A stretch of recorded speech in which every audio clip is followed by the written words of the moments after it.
Good evening વિદ્યાર્થી મિત્રો, મારું નામ નિસર્ગ છે અને આજે આપણે ખંડ પ્રવહન સિદ્ધાંત એટલે કોન્ટિનેન્ટલ ડ્રિફ્ટ થિયરી વિશે ચર્ચા કરવાની છે. આ જે ખંડ પ્રવહન સિદ્ધાંત છે તેને 20મી સદીની શરૂઆતના સમયગાળામાં પ્રસ્તુત કરવામાં આવ્યો હતો. ખંડ પ્રવહન સિદ્ધાંત 1912માં આબોહવાના વૈજ્ઞાનિક ડોક્ટર એલ્ફ્રેડ વેગનર દ્વારા પ્રસ્તુત કરવામાં આવ્યો હતો. એલ્ફ્રેડ વેગનરની જે પુસ્તક છે એનું નામ છે the origin of કોન્ટિનેન્ટ્સ and ocean, જેને આપણે યાદ રાખવાનું છે. એલ્ફ્રેડ વેગનર જર્મનીમાં આબોહવા વૈજ્ઞાનિક હતા અને જીઓલોજિસ્ટ એટલે એવા વ્યક્તિઓ કે એવા વૈજ્ઞાનિકો જેને પૃથ્વીના નિર્માણ, ઇતિહાસ અને તેના માળખા વિશે એકદમ વિગતથી જાણકારી છે, એવા લોકોને આપણે જીઓલોજિસ્ટ કહીએ છીએ.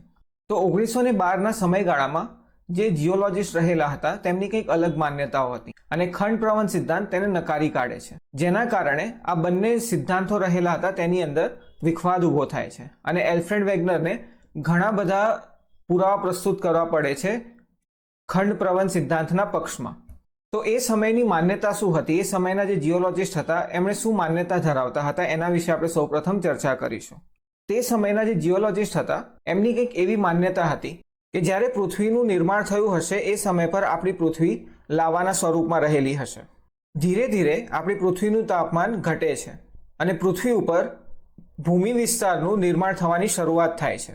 જ્યારે પૃથ્વી ઉપર આ ભૂ વિસ્તારનું નિર્માણ થવાની શરૂઆત થાય છે ત્યારથી લઈને અત્યારના સમયગાળામાં કોઈ જ ફેરફાર થયો નથી. એટલે ઉદાહરણ તરીકે આ જે વિસ્તાર રહેલો છે એ છે આપણો ભારત દેશ.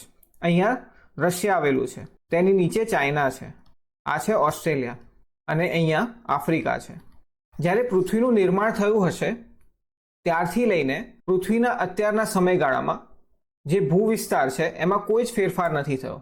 જ્યારે પૃથ્વીની ઉપર ભૂમિનું નિર્માણ થયું હશે ત્યારે આપણો ભારત દેશ અહીંયા જ રહેલો હશે, રશિયા પણ અહીંયા જ રહેલું હશે, એમાં કોઈ જ ફેરફાર નથી થયો પૃથ્વીના નિર્માણથી લઈને અત્યારના સમયગાળામાં. એવું કંઈક એ સમયના જીઓલોજિસ્ટનું માનવું હતું. પરંતુ અહીંયા જે ખંડ પ્રવહન સિદ્ધાંત છે તેની અંદર એલ્ફ્રેડ વેગનર કંઈક અલગ વસ્તુની જાણકારી આપે છે. તેમના અનુસાર આ જેટલો પણ વિસ્તાર રહેલો હતો એક સમય પર આ બધા એકબીજા સાથે જોડાયેલા હતા. એટલે પૃથ્વી ઉપર જેટલા પણ ભૂમિ વિસ્તાર છે આ બધો જ વિસ્તાર એકબીજા સાથે જોડાયેલો હતો. સમય જતાં તેની અંદર વિખંડનની પ્રક્રિયા થાય છે અને પછી તે વહન કરીને અલગ અલગ જગ્યા ઉપર જઈને ગોઠવાઈ જાય છે, જેમાં કરોડો વર્ષનો સમયગાળો લાગ્યો હશે. જ્યારે એક આવી નવી વિચારસરણી સાથે એલ્ફ્રેડ વેગનર આ સિદ્ધાંત રજૂ કરે છે એ સમય પર તેમનો ઘણો બધો વિરોધ થાય છે, જેના કારણે એલ્ફ્રેડ વેગનરને અલગ અલગ પુરાવા પ્રસ્તુત કરવા પડે છે. આ જે પુરાવા છે અને એલ્ફ્રેડ વેગનર વિશેની જે જાણકારી છે એ આપણે મેન્સના પ્રશ્ન માટે યાદ રાખવાની છે. તો હવે આપણે એલ્ફ્રેડ વેગનરની આ જે ખંડ પ્રવહન સિદ્ધાંત છે એકદમ વિગતથી ચર્ચા કરીશું કે એલ્ફ્રેડ વેગનરે ખંડ પ્રવહન સિદ્ધાંતમાં શું કહ્યું છે. એલ્ફ્રેડ વેગનર તેમના જન્મદિવસ પર તેમના મિત્ર દ્વારા તેમને વિશ્વનો નકશો ભેટ મળે છે. જ્યારે આ નકશાનું તેમણે અધ્યયન કરતા હોય છે ત્યારે તેમનું ધ્યાન દક્ષિણ અમેરિકાની અંદર આ વિસ્તાર ઉપર પડે છે અને આફ્રિકાની અંદર આ વિસ્તાર ઉપર પડે છે. જ્યારે આ બંને વિસ્તારને નજીક લાવવામાં આવે તો બાળકોના પઝલની જેમ આ બંને એકબીજાની સાથે ભેગા થઈ જાય છે. એ જ પ્રમાણે અમેરિકાનો આ જે વિસ્તાર છે એને અને આફ્રિકાના આ વિસ્તારને જ્યારે નજીક લાવવાનો પ્રયત્ન કરે તો આ બંને એકબીજાની સાથે ભેગા થઈ જાય છે. તો તેની ઉપરથી એલ્ફ્રેડ વેગનરને એવું લાગે છે કે આ જે વિસ્તાર રહેલો છે દક્ષિણ અમેરિકાનો, આફ્રિકાનો અને અમેરિકાનો આ જે વિસ્તાર છે એ ક્યારેક ને ક્યારેક એકબીજા સાથે જોડાયેલા હશે અને પછી તેની અંદર વિખંડન થયું હશે અને અત્યારે હાલ એકબીજાનાથી થોડા અંતરે જોવા મળે છે. બીજી એક વસ્તુ તેમણે ધ્યાનમાં લે છે એ છે કે પૃથ્વી ઉપર કોલસાના રિઝર્વ્સ સૌથી વધુ પ્રમાણમાં કયા ક્ષેત્રમાં જોવા મળે છે. તો અત્યારના સમયમાં કોલસાના રિઝર્વ સૌથી વધુ પ્રમાણમાં અમેરિકા પાસે છે, પછી બીજા નંબર પર રશિયા છે, તેની નીચે ચાઇના છે, તેની પાસે ત્રીજા નંબર પર સૌથી વધુ કોલસાના રિઝર્વ્સ જોવા મળે છે અને ચોથા નંબર ઉપર ઓસ્ટ્રેલિયા જોવા મળે છે.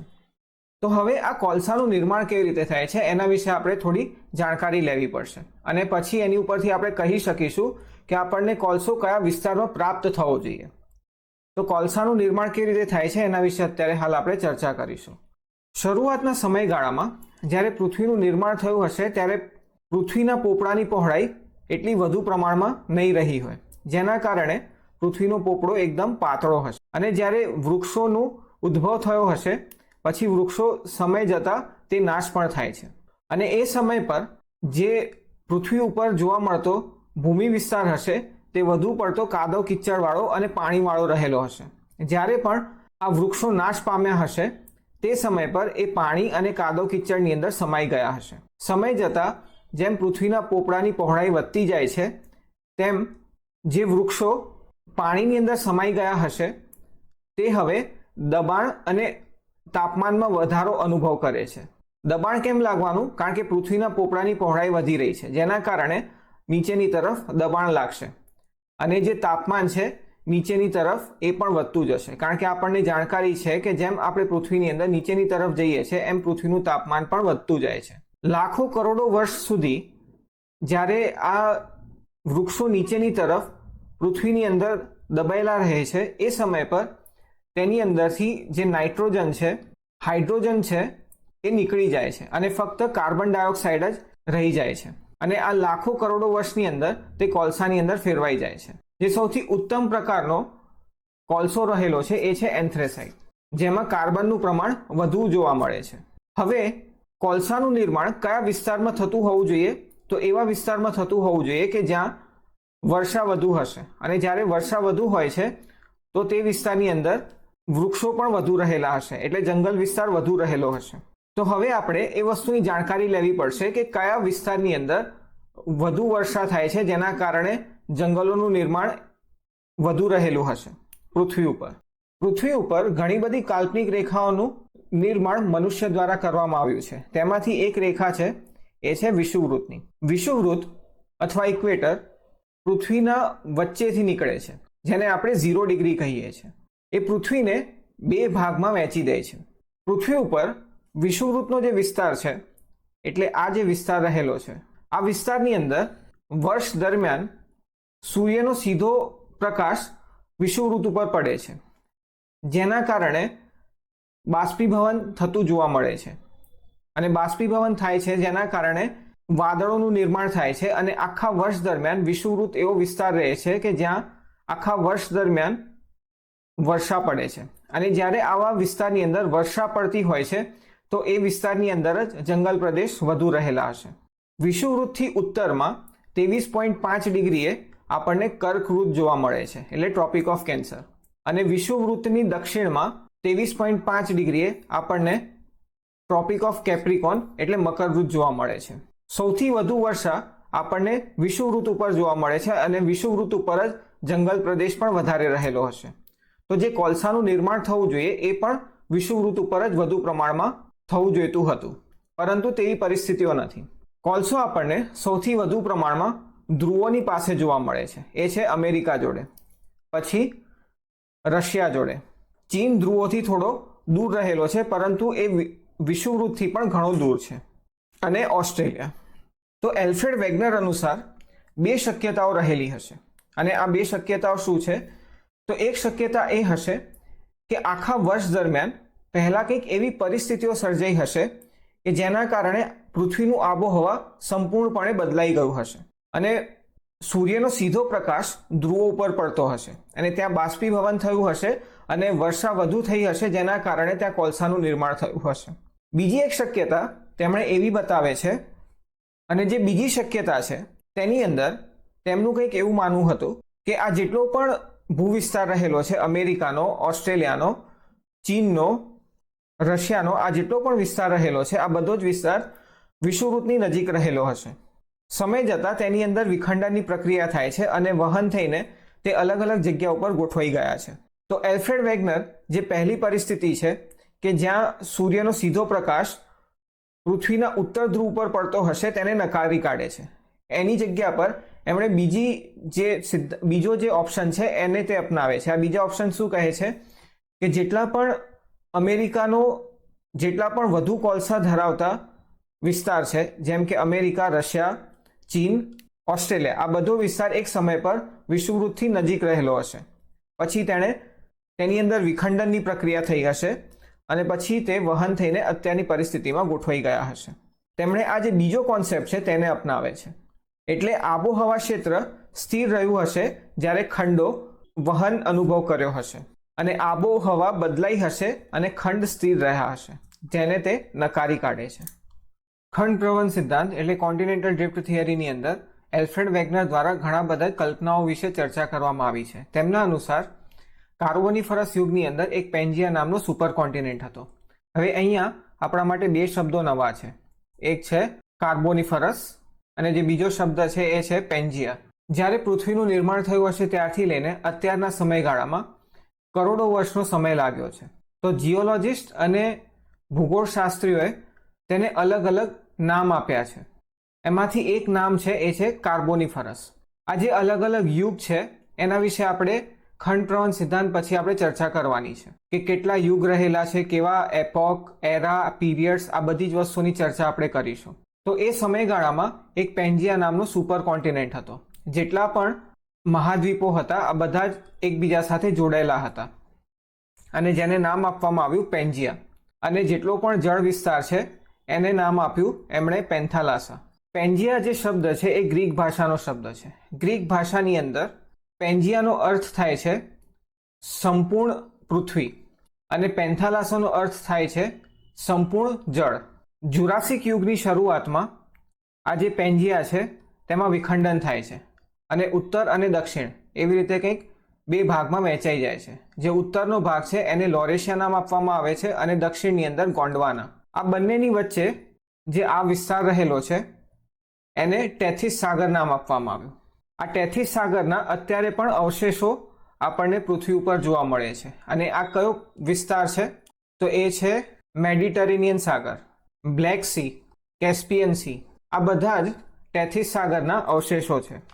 લોરેશિયા આગળ જઈને ઉત્તર અમેરિકા, યુરોપ અને એશિયાનું નિર્માણ કરે છે અને ગોંડવાના દક્ષિણ અમેરિકા, આફ્રિકા, ભારત, ઓસ્ટ્રેલિયા અને એન્ટાર્કટિકાનું નિર્માણ કરે છે. અત્યારે હાલના સમયમાં આપણો જે ભારત દેશ છે તે એશિયાનો ભાગ છે.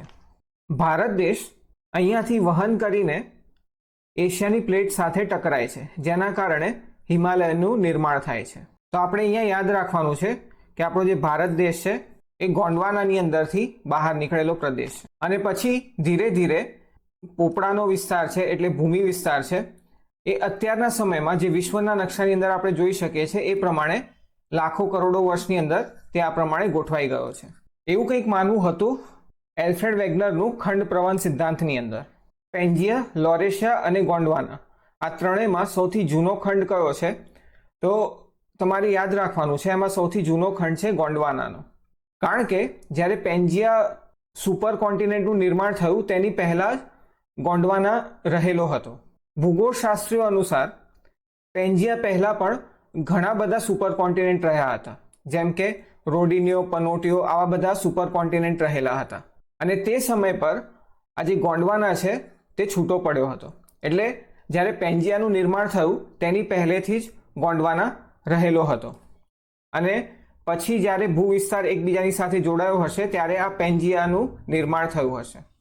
એલ્ફ્રેડ વેગનર દ્વારા અલગ અલગ પુરાવા જે પ્રસ્તુત કરવામાં આવ્યા છે હવે આપણે તેના વિશે ચર્ચા કરીશું. સૌ પ્રથમ જે પુરાવો છે તે છે મહાદ્વીપીય સમાનતા. આપણે પહેલાં પણ ચર્ચા કરી છે થોડીક વાર પહેલાં કે ઘણા બધા વિસ્તાર પૃથ્વી ઉપર એવા છે જે આજે પણ એના કિનારાઓને ભેગા કરવામાં આવે તો એકબીજાની સાથે એક નાના બાળકના પઝલની જેમ ભેગા થઈ જાય છે. જેમ કે દક્ષિણ અમેરિકા અને આફ્રિકાનો વિસ્તાર, આફ્રિકા અને અમેરિકાનો વિસ્તાર, એની અંદર આપણે ચર્ચા કરી હતી કે એક પઝલની જેમ એકબીજાની સાથે જોડાઈ જાય છે, જેને આપણે જિગ્સો ફિટ કહીએ છીએ. તેના પછી તટીય ખડકોમાં સમાનતા જોવા મળે છે. તમે આ જે ચિત્ર જોઈ રહ્યા છો, આ જે ઇમેજ જોઈ રહ્યા છો તેની અંદર આ જે વિસ્તાર રહેલો છે આ છે દક્ષિણ અમેરિકા અને તેની અંદર આ બ્રાઝિલ છે. આ ગ્રીન કલરનો તમે જે શેડ જોવો છો એ બ્રાઝિલ છે અને આ સામેનો જે વિસ્તાર છે એ છે આફ્રિકા. જ્યારે પણ બ્રાઝિલનો દરિયાઈ વિસ્તારને આફ્રિકાના આ વિસ્તાર સાથે તેની ખડકોને અધ્યયન કરવામાં આવે છે તો ત્યાં જે ખડકો આપણને જે પ્રાપ્ત થાય છે એ એક જ જેવી છે અને તે એક જ સમયગાળાની છે, જે 200 કરોડ વર્ષ જૂના છે અને તે શેલ ખડકો છે. એટલે એક જ સમયગાળાના અને એક જ પ્રકારના ખડકો જોવા મળે છે. એનું બીજું એક ઉદાહરણ છે કે ઉત્તર અમેરિકાની અંદર એપ્લાશિયન માઉન્ટેન આવેલા છે પછી આફ્રિકાની અંદર એટલાસ માઉન્ટેન્સ આવેલા છે, એટલાસ પર્વતો અહીંયા આપણને જોવા મળે છે. વેટકિન્સ પર્વતો આપણને ગ્રીનલેન્ડમાં જોવા મળે છે અને યુરોપની અંદર આપણને સ્કેન્ડિનેવિયન્સ માઉન્ટેન જોવા મળે છે. એક સમય પર જ્યારે આ બધો જ વિસ્તાર એકબીજા સાથે જોડાયેલો હશે ત્યારે એલ્ફ્રેડ વેગનરે આ પર્વતોને નામ આપ્યું હતું સેન્ટ્રલ પેન્જિયા માઉન્ટેન્સ. આ બધો જ વિસ્તાર એકબીજા સાથે જોડાયેલો હશે અને આ જેટલા પણ પર્વતો હતા આ બધા જ પર્વતો એકબીજા સાથે એ સમય પર જોડાયેલા હતા. તો આ જે પર્વતોની અંદર જે ખડકો જોવા મળશે એના જે ખડકોના પ્રકાર હશે એ પણ એક જ સરખા રહેલા છે, જેના ઉપરથી આપણે કહી શકીએ છીએ કે આ એપ્લેશિયન માઉન્ટેન્સ ઉત્તર અમેરિકાનો, એટલાસ માઉન્ટેન્સ આફ્રિકામાં, વેટકિન્સ રેન્જ અને સ્કેન્ડિનેવિયન માઉન્ટેન આ બધો જ વિસ્તાર એકબીજા સાથે જોડાયેલો હશે, જેના કારણે ત્યાંની ખડકો અને ખડકોનો સમયગાળો એક જ જોવા મળે છે. જે તેમના દ્વારા જે ત્રીજો પુરાવો પ્રસ્તુત કરવામાં આવે છે એ છે જીવાશ્મ. જ્યારે પૃથ્વીનું નિર્માણ થયું હશે ઘણા વર્ષો પછી ત્યાં જીવન અસ્તિત્વમાં આવવાની શરૂઆત થઈ હશે. સૌપ્રથમ જીવન પાણીની અંદર અસ્તિત્વમાં આવ્યું હશે. તો જે અલગ અલગ પ્રકારના જીવ રહેલા હશે, સરીસૃપ રહેલા હશે, સરીસૃપ એટલે રેપ્ટાઇલ્સ જે રહેલા હશે એના અવશેષો આપણને આ બધા વિસ્તારમાંથી મળે છે. તો આ જે દક્ષિણ અમેરિકા અને આફ્રિકાનો વિસ્તાર રહેલો છે આની અંદરથી આપણને મેઝોઝોરસ ના અવશેષો પ્રાપ્ત થાય છે. આ જે મેઝોઝોરસ છે એ ચોખ્ખા પાણીમાં રહેતા સરીસૃપ એટલે રેપ્ટાઇલ્સ છે. અત્યારે હાલના સમયગાળામાં દક્ષિણ અમેરિકા અને આફ્રિકાની વચ્ચે એટલાન્ટિક ઓશન જોવા મળે છે, એટલાન્ટિક મહાસાગર આપણને જોવા મળે છે. તો આ જે મેઝોઝોરસ છે એ આફ્રિકાથી તરીને અમેરિકા નથી જઈ શકતા અને અમેરિકાથી તરતા તેમણે આફ્રિકા નથી જઈ શકતા, કારણ કે તેમણે છીછરા પાણીમાં રહે છે અને ચોખ્ખા પાણીમાં રહે છે. પરંતુ તેના જે અવશેષો છે એ આપણને દક્ષિણ અમેરિકા અને આફ્રિકા બંનેમાંથી પ્રાપ્ત થાય છે. તો જેની ઉપરથી આપણે કહી શકીએ કે આ બંને વિસ્તાર એકબીજાની સાથે જોડાયેલા હતા. લેસ્ટોસોરસ નામના એક સરીસૃપ છે એટલે રેપ્ટાઇલ્સ, એના અવશેષો આપણને આફ્રિકા, ભારત અને એન્ટાર્કટિકામાંથી પ્રાપ્ત થાય છે. તો એની ઉપરથી આપણે કહી શકીએ કે આફ્રિકાનો વિસ્તાર, ભારત અને એન્ટાર્કટિકા આ ત્રણેય વિસ્તાર એકબીજા સાથે જોડાયેલા હશે. અને આ જે વનસ્પતિ છે એનું નામ છે ગ્લેસોપ્ટોરિસ. એ આપણને દક્ષિણ અમેરિકા, આફ્રિકા, એન્ટાર્કટિકા, ઓસ્ટ્રેલિયાની અંદર આપણને જોવા મળે છે. તો આવી રીતે આપણે કહી શકીએ કે આ બધા જ વિસ્તાર એકબીજા સાથે જોડાયેલા હશે. તેના પછી હવે જે ચોથો પુરાવો તેમના દ્વારા પ્રસ્તુત કરવામાં આવે છે એ છે પેલિયો ક્લાઇમેટિક ગ્લેશિયલ સ્ટ્રાયેશન્સ. જો તમને આટલું લાંબુ નામ યાદ નથી રહેતું તો તમે ટીલાઇટ્સ પણ લખી શકો છો. તો આ ટીલાઇટ્સ શું છે? તો એક પ્રકારના ખડકો છે.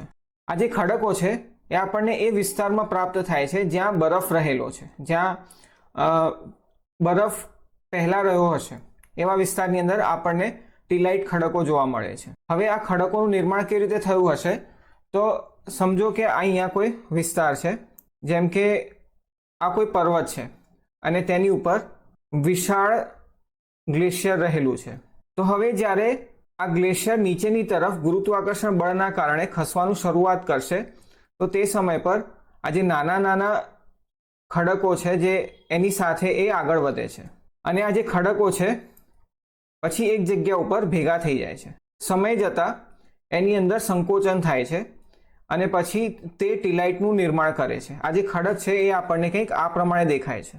તમે અહીંયા જોઈ શકો છો અલગ અલગ નાના નાના ખડકો જોવા મળે છે એની અંદર, પણ બધા સંકોચાઈને ભેગા થઈ ગયા છે. અને આ જે ટીલાઇટ છે એ પ્રસ્તર ખડક છે અને એને આપણે પેલિયો ક્લાઇમેટિક કહી શકીએ. તો આ જે ટીલાઇટ્સ છે એ આપણને ભારતમાં જોવા મળે છે, આફ્રિકા, એન્ટાર્કટિકા અને ઓસ્ટ્રેલિયા આટલા વિસ્તારની અંદર આપણને જોવા મળે છે ટીલાઇટ્સ. તો આ જેટલો પણ વિસ્તાર રહેલો છે આ બધો ગોંડવાના સાથે જોડાયેલો છે. ભારત, આફ્રિકા, એન્ટાર્કટિકા, ઓસ્ટ્રેલિયા અને આ જે વિસ્તાર રહેલો છે ભારત, આફ્રિકા, એન્ટાર્કટિકા, ઓસ્ટ્રેલિયા આ સંપૂર્ણપણે બરફથી ઢંકાયેલો વિસ્તાર રહેલો હશે, જેના કારણે આપણને ટીલાઇટ્સની ખડકો જોવા મળે છે. હવે ગ્લેશિયલ સ્ટ્રાયેશન શું કહેવાય?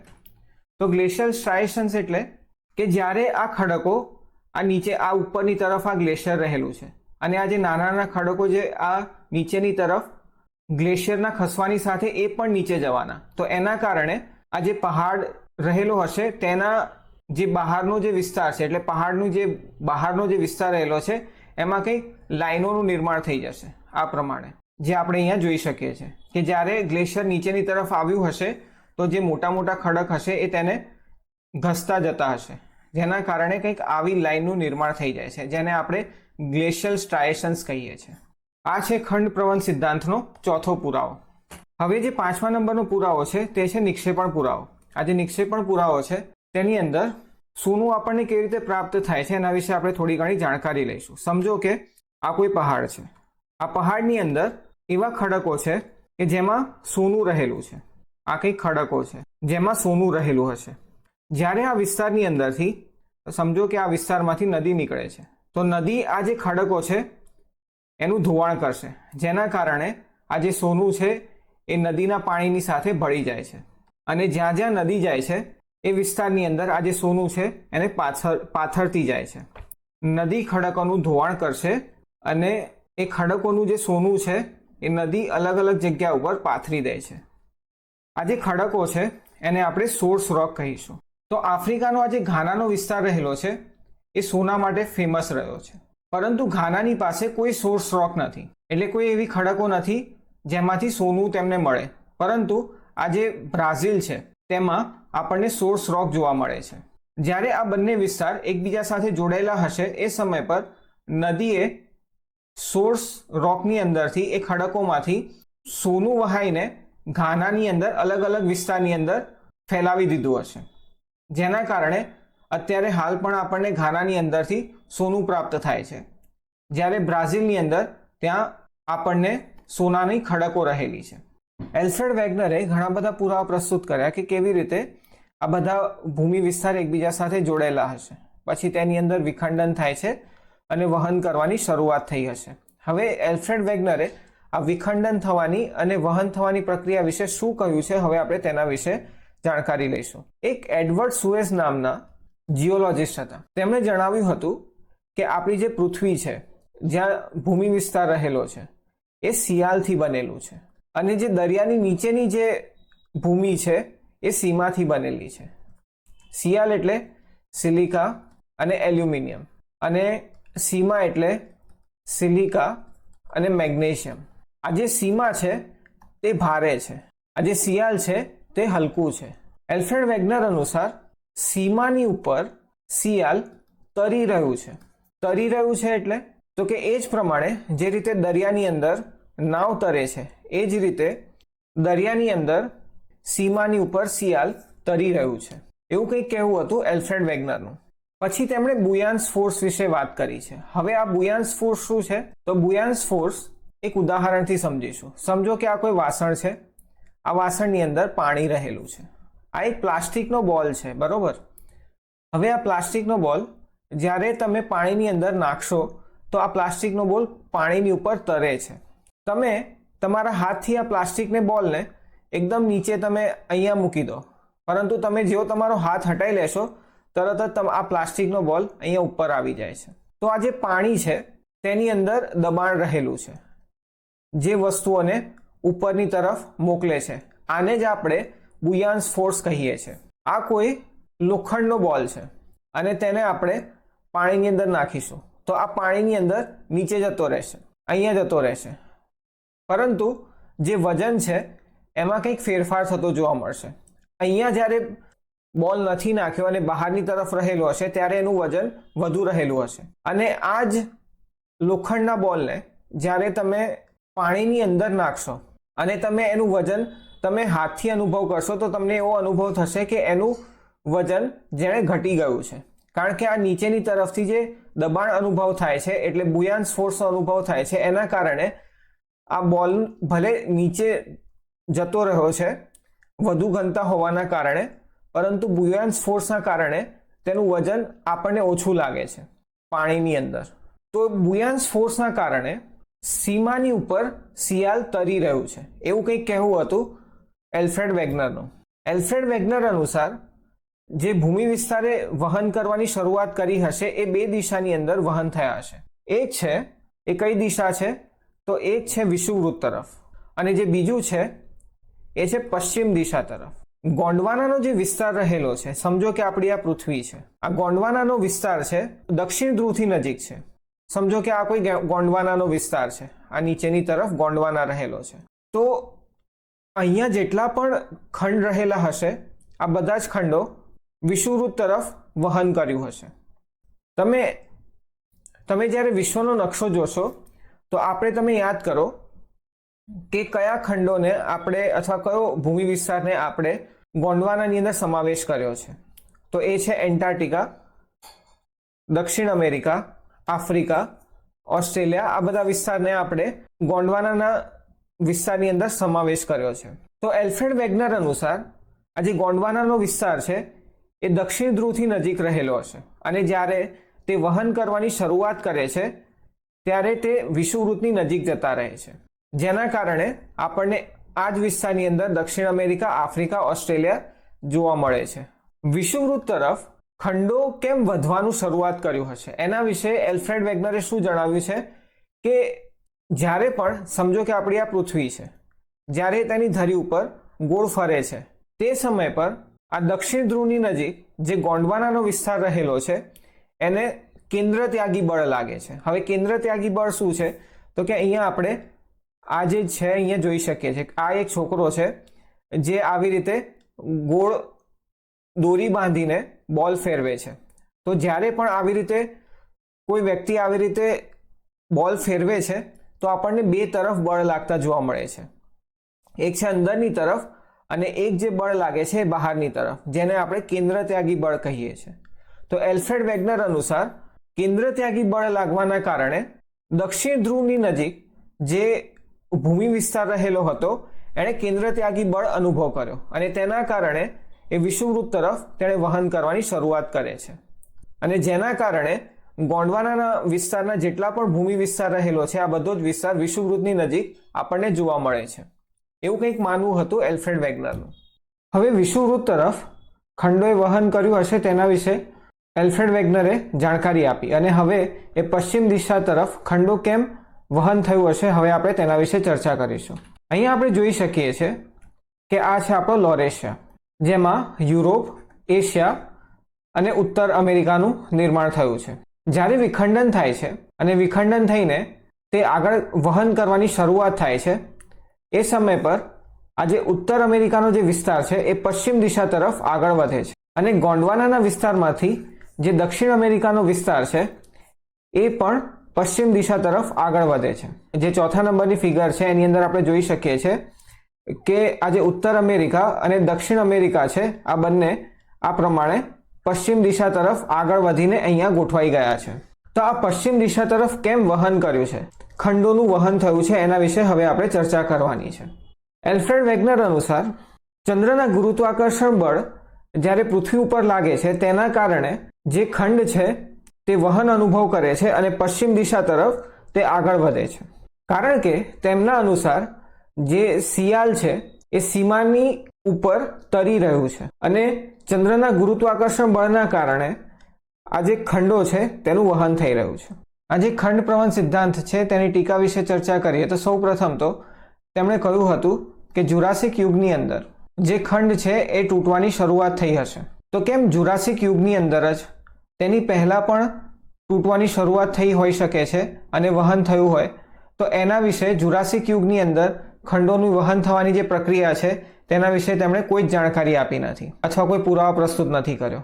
બીજું તેમણે કહ્યું હતું કે જે શિયાળ છે એ સીમાની ઉપર તરી રહ્યો છે. તો આજે આપણને ખ્યાલ છે કે એવી કોઈ જ પરિસ્થિતિ નથી કે જ્યાં આપણો ભૂમિ વિસ્તાર દરિયાની ઉપર તરતો હોય. જે ખંડો પશ્ચિમ દિશા તરફ વહન કરે છે તેનું કારણ તેમણે એવું આપ્યું હતું કે ચંદ્રના ગુરુત્વાકર્ષણ બળના કારણે ભૂમિખંડો પશ્ચિમ દિશા તરફ વહન કરવાની શરૂઆત કરી હશે. તો ચંદ્રનો ગુરુત્વાકર્ષણ બળ ઘણો ઓછો છે જે પૃથ્વીના ભૂમિ વિસ્તારને તેમાં વિખંડન અને વહન કરવાની પ્રક્રિયા નથી કરી શકતો ચંદ્રનું ગુરુત્વાકર્ષણ બળ. તો આ બધી કંઈક ટીકા રહેલી છે જેના કારણે એલ્ફ્રેડ વેગનરનો જે ખંડ પ્રવહનનો સિદ્ધાંત છે તે સમયના જીઓલોજિસ્ટ દ્વારા અપનાવવામાં આવ્યો ન હતો.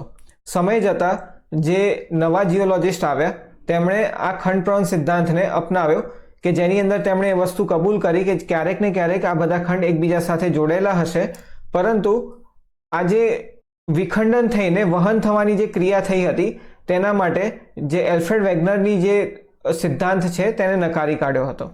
હવે આપણે જીઓલોજીકલ ટાઈમ સ્કેલ વિશે ચર્ચા કરીશું. આ જે જીઓલોજીકલ ટાઈમ સ્કેલ છે તેની અંદર જીઓલોજિસ્ટે પૃથ્વીનું જ્યારે નિર્માણ થયું છે ત્યારથી લઈને અત્યાર સુધીનો જે સમયગાળો છે એને અલગ અલગ સમયની અંદર વિભાજન કર્યું છે. આપણી પૃથ્વીનું નિર્માણ આજથી 4.6 બિલિયન વર્ષ પહેલા થયું હતું. આ જે સમયગાળો છે તેને મુખ્ય 4 ભાગમાં વહેંચ્યા છે. આ જે ઇયોન છે તેને એરામાં વિભાજન કર્યો છે અને એરાને આગળ જતા પીરિયડમાં અને પીરિયડને આગળ જતા એપોકમાં. હવે અહીંયા એક્ઝામ માટે જે અગત્યનું છે એના વિશે જ આપણે ચર્ચા કરીશું. જે પ્રિલિમ્સમાં પૂછાઈ શકે એના વિશે આપણે ચર્ચા કરીશું. અહીંયા આખું આ જે ટેબલ છે એને યાદ કરવાની જરૂર નથી. જે પ્રી કેમ્બ્રિયન સમયગાળો છે અને આ જે ટેબલ છે આ નીચેથી શરૂ થાય છે ઉપરની તરફ. આ જે પ્રી કેમ્બ્રિયન છે એ સમયગાળામાં આપણી જે પૃથ્વી છે તેનું 88% જેટલું નિર્માણ થયું હતું. આ જે 3 છે એને આપણે પ્રી કેમ્બ્રિયન કહી શકીએ. તેમાંથી આપણે ફક્ત આ પ્રોટેરોઝોઇક યાદ રાખીશું. પ્રોટેરોઝોઇક ઇયોનની અંદર બેક્ટેરિયા અને ફંગીનું નિર્માણ થયું હતું અને આ જે બેક્ટેરિયા અને ફંગી છે તેમણે પૃથ્વી ઉપર ઓક્સિજન વધારવાનું કાર્ય કર્યું હતું. ફેન્ડ્રોઝોઇક ઇયોનને 3 ભાગમાં વહેંચ્યા છે. એ છે પેલિયોઝોઇક એરા, મિઝોઝોઇક એરા, સિનોઝોઇક એરા. પેલિયોઝોઇક એરા છે તેની અંદર આપણને કાર્બોનિફરસ યુગ વિશે વાત કરી છે. અત્યારે હાલ આપણને જે કોલસો પ્રાપ્ત થાય છે એ સમયના જે ઝાડ રહેલા હશે જે પૃથ્વીની અંદર દટાઈ ગયા છે તેનો કોલસો આપણે જે પ્રાપ્ત કરીએ છીએ અત્યારના સમયગાળામાં એનું નિર્માણ કાર્બોનિફરસ યુગમાં થયું હશે. પેલિયોઝોઇક યુગની અંદર માછલી, દેડકા, પતંગિયા વગેરે જેને હાડકાં ન હતા એવા જીવજંતુઓનું નિર્માણ પેલિયોઝોઇક યુગની અંદર રહેલું હશે. મેઝોઝોઇક યુગની અંદર મેઝોઝોઇક એરાને આગળ પીરિયડ્સમાં વિભાજન કર્યું છે અને એ છે ક્રેટેશિયસ, જુરાસિક અને ટ્રાયેસિક. જુરાસિક તમને ખ્યાલ છે એ સમયગાળો જ્યાં ડાયનોસોર રહેલા હતા. મેઝોઝોઇક યુગની અંદર સરીસૃપ સૌથી વધુ પ્રમાણમાં રહેલા હતા. સરીસૃપ એટલે રેપ્ટાઇલ્સ. અને મેઝોઝોઇક યુગની અંદર જ ડાયનોસોર છે તેનો અંત થઈ જાય છે. મેઝોઝોઇક યુગની અંદર જે વૃક્ષો છે તે બિયાવાળા વૃક્ષો હતા, તેમાં ફૂલ આવતા ન હતા. અને ફેન્ડ્રોઝોઇક ઇયોનની અંદર સૌથી અંતમાં સિનોઝોઇક એરા જેને પીરિયડ્સની અંદર વિભાજન કર્યા છે અને એ છે ક્વોટરનરી, નિયોજિન અને પેલિયોજિન. આ જે સિનોઝોઇકનો સમયગાળો છે એ અત્યારે હાલ આપણે કહી શકીએ છીએ. આ જે ક્વોટરનરી છે તેની અંદર હોલોસીન, આ જે સમયગાળો છે હોલોસીન એપોક છે એને આપણે યાદ રાખવાનું છે. આ સમયગાળાની અંદર મનુષ્ય અસ્તિત્વમાં આવ્યા હશે. પેલિયોઝોઇકનો સમયગાળો 541 મિલિયન યર્સથી લઈને 252 મિલિયન યર્સનો સમયગાળો છે. મેઝોઝોઇકનો સમયગાળો 252 મિલિયન યર્સથી લઈને 67 મિલિયન યર્સનો સમયગાળો છે. અને સિનોઝોઇકનો સમયગાળો એ 67 મિલિયનથી લઈને અત્યાર સુધીનો સમયગાળો છે જેને આપણે સિનોઝોઇક કહીએ છીએ. જે એક્ઝામ માટે અને પ્રિલિમ્સની અંદર જો ક્યારેક પૂછાઈ શકે એવી કોઈ અગત્યની જે ચર્ચા છે એ આપણે અહીંયા ડાયરેક્ટ કરી લીધી છે. જેની અંદર આપણે વાત કરી છે કાર્બોનિફરસ યુગ વિશે, પ્રી કેમ્બ્રિયન એરા વિશે, મિઝોઝોઇક, સિનોઝોઇક, ફેન્ડ્રોઝોઇક, ઇયોન વિશે. આ બધા જ આપણે યાદ રાખવાની જરૂર નથી, પરંતુ જે અગત્યના છે એ આપણે તેની ચર્ચા કરી છે. તો જો મિત્રો તમને મારો લેક્ચર પસંદ આવ્યો હોય તો લાઈક કરો, શેર કરો, સબસ્ક્રાઇબ કરો. Thank you.